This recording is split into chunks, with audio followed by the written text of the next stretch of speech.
Premier jour d'audience, et déjà, l'accusé est expulsé de son box pour manque de respect à la cour. C'est dans ces conditions houleuses que s'est ouvert ce lundi le procès du chauffard de Tarascon. Les faits remontent à novembre 2016.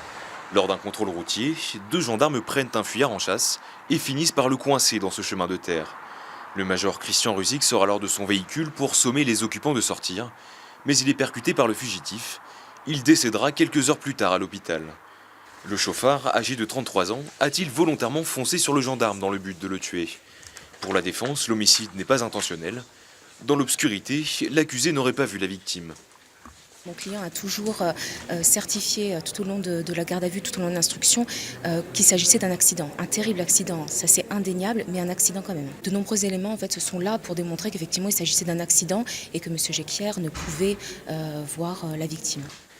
Une hypothèse rejetée par la partie civile, qui s'appuie sur le lourd passé judiciaire de l'accusé, qui a déjà purgé 12 ans de prison. Par ailleurs, l'enquête de personnalité révèle un profil instable et une enfance chaotique baladée de foyer en famille d'accueil. Peu avant le drame, il avait proféré des menaces envers les forces de l'ordre. Tout concourt à démontrer qu'il a voulu ce qui s'est passé.